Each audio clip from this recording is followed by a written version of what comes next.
Les cursus de formation à la guidance, vous avez fait les 2 cursus, PGI, praticien guidance informationnelle, 3 niveaux, 3 jours, donc 9 jours. Donc vous l'avez constaté, c'est une approche qui s'enseigne très rapidement. Pour autant, elle peut prendre des années en termes d'intégration. Quel est l'objectif de la guidance en elle-même? Développer votre ressource interne de créateur de réalité. On simplifie encore. C'est tout. Pour être de plus en plus des créateurs conscients dans ce plan de réalité terrestre. C'est des outils qui ont cet objectif. Reconstituer une ressource. Okay. Niveau 4, 5, 6, 3 fois 3 jours, 9 jours, praticien en guidance quantique. Okay. Décodage, pilotage de réalité. Pour ceux qui veulent aller plus loin après, formateur. Stage formateur, vous m'en parlerez directement. Après niveau 6, vous pouvez le faire. Okay. Les étapes importantes de la guidance, parce que la guidance, c'est, quand je parle de reconstituer une ressource, ça veut dire avant tout des étapes intérieures. On peut considérer ça comme des étapes de développement de soi. On va retrouver une structure ternaire encore. Niveau 1, 2, 3, connaître le soi. On est dans cette dimension de verticalité. C'est connaître plus, on va dire, sa dimension supérieure. C'est-à-dire qu'on est issu d'une dimension supérieure. La conscience que je suis n'est qu'un fragment d'une conscience plus grande. La conscience du moi terrestre est la projection d'une conscience plus grande, que j'appelle une personnalité multidimensionnelle ou une conscience multidimensionnelle, qui a fait le choix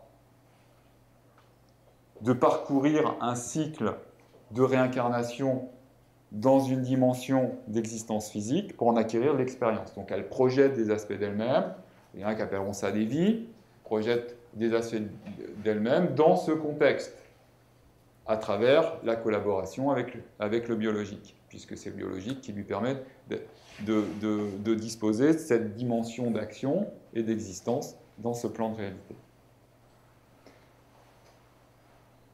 Connaître le soi, c'est connaître un peu plus, donc cet aspect plus grand de moi, et d'établir un canal avec cet aspect plus grand. Donc il y a tout un travail de démantèlement dans le niveau 1, 2, 3, on va dire, de croyances qui interfèrent sur cette connexion, à travers des dégagements relationnels, ainsi de suite, mais ça vous connaissez pour beaucoup tout ça, avec, on l'a vu dans le niveau 1, 2, 3, là ce que je l'ai mis ici, donc je vous le fais le schéma s'il faut le rappeler.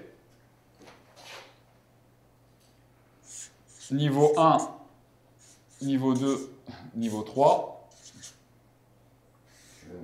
le mur du père. Il y a aussi à l'échéance du niveau 3 une étape importante qui est ce que j'appelle le mur du père, où à partir de là, on va dire que la force de la structure patriarcale s'effondre complètement. Tout ce qui était toute cette force moteur en fait qu'on a intégré dès notre plus jeune âge, puisqu'en fait le patriarcat et toute sa structure, elle est téléchargée dès qu'on rentre dans cette ère d'existence, hein, puisqu'on est sous un ère patriarcal. Nos parents nous ont transmis tout ça, la société nous a transmis tout ça, et donc tous les moteurs existentiels qui sont propres au patriarcat, je pense pour certains la récompense, la glorification de l'effort, le mérite, et toute la conscience aussi d'un père Dieu, plutôt masculin, tout ça c'est inclus, hein, c'est extrêmement présent. Donc c'est empreint de religiosité, hein, on est sur un père à la fois spirituel et un père très matérialiste, on va retrouver ces valeurs-là dans le patriarcat, aussi toutes les notions de la famille, tout ça, du bien pour tous, hein, plus que le bien de l'individu. Donc tout ça, ça s'effondre, ça s'effrite. Hein, c'est ce que j'appelle le mur du père, pour certains vous l'avez touché plus ou moins fort. C'est aussi un moment donné où, quand on arrive au niveau 3, on s'aperçoit que là, c'est si j'amène la parabole, c'est l'énergie masculine qui est l'énergie d'action qui ralentit au fur et à mesure. Puisqu'en fait, vos moteurs d'action ne sont pas essentiels. Ils reposent sur des structures de croyances auxquelles vous avez adhéré sans les remettre en cause. Mais ce sont souvent des structures de croyances qui vous empêchent de toucher vos propres ressentis et votre propre nature essentielle, qui interfèrent sur votre vitalité profonde. On a superposé ces systèmes. Donc, plus on a travaillé le 1, 2, 3, plus on se rapproche de sa dimension supérieure, et plus en fait notre action elle a tendance à ralentir. Parce que quelque part, les moteurs n'agissent plus. On démantèle en particulier les interdits et les commandements du Père. Cette structure, elle est sapée. Okay. Donc, qu'est-ce qui se passe? C'est que quand on arrive au mur du Père, il y a ce que j'appelle le retournement. Et à ce moment-là, l'énergie masculine se rend compte qu'elle n'allait pas dans la bonne direction. Là elle va en allant dans cette direction-là, elle allait dans une totale inconscience, dans le mur, comme ce qui se passe actuellement dans notre société. C'est-à-dire qu'on ne prend pas la responsabilité en plus de nos actions. Hein, on fera payer nos enfants plus tard de tout ça. Hein. Là, il y a une prise de conscience que cette volonté d'être à l'image du Père, de s'identifier au Père ou à un certain modèle de pur, parfait, propre, et ainsi de suite, tout ça, c'est en train de tomber. On n'y croit plus à tout ça. On se rend compte comment ça nous a coupé de nous-mêmes. Et ça n'a plus de force en nous comme moteur de... On ne cherche plus à être reconnu dans telle ou telle forme d'identification pour être à l'image du Père ou reconnu par le Père, et ainsi de suite. Tout ça, ça tombe. Et surtout, on se rend compte qu'on ne va pas dans la bonne direction, parce que là, il y a une forme de quête aussi de monter l'énergie masculine. Elle ne va pas dans la bonne direction. Et ça, ce que font la plupart des gens, ils se désincarnent. Elles montent leur énergie. Et en fait, il y a cette symbolique également de monter pour être sécurisé, pour avoir un chèque en blanc au niveau du passage pour plus tard, quoi. En gros, je prends refuge auprès des systèmes de pensée qui sont des systèmes de pensée assez patriarcaux, religieux et ainsi de suite. Mais je m'écarte en fait de ma nature profonde, qui, si on devait ramener ça, mon féminin, ici. Et je vais faire même un abysse, en fait, une sorte de scission entre les deux, pour comprendre qu'en fait, à partir du niveau 3, il y a un retournement, et le niveau 4, c'est je vais à la rencontre de mon féminin.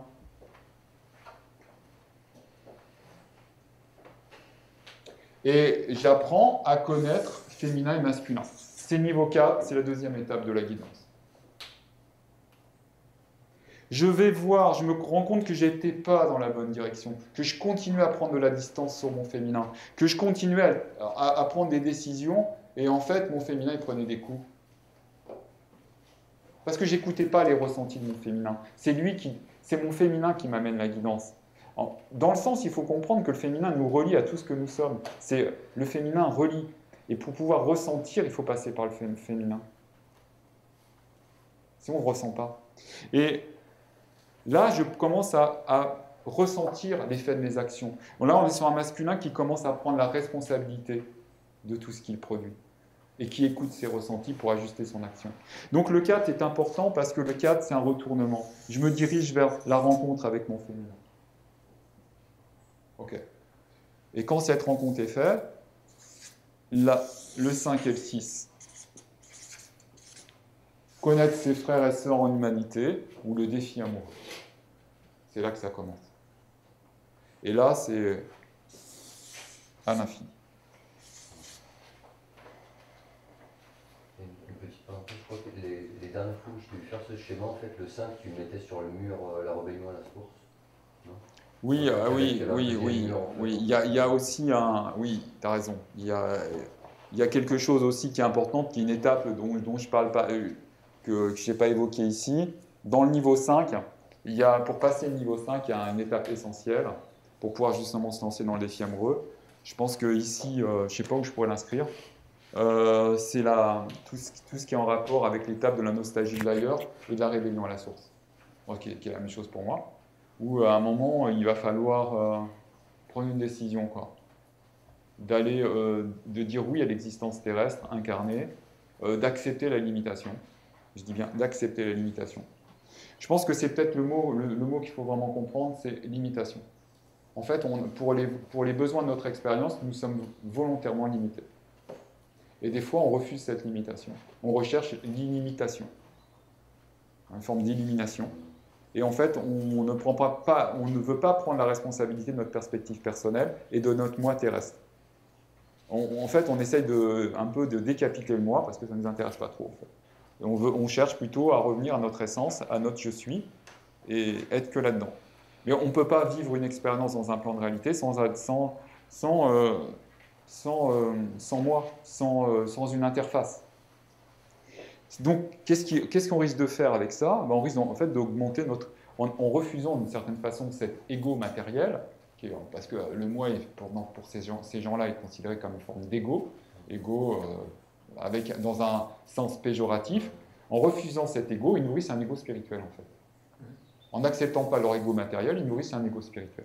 Donc en fait, c'est comprendre que nous, on accepte ce moi, cette limitation, on accepte aussi d'en prendre la responsabilité, on accepte d'investiguer sur cette structure du moi pour qu'elle puisse être le plus beau prisme possible pour l'expression de ce que je suis. Donc on est vraiment dans la prise de responsabilité.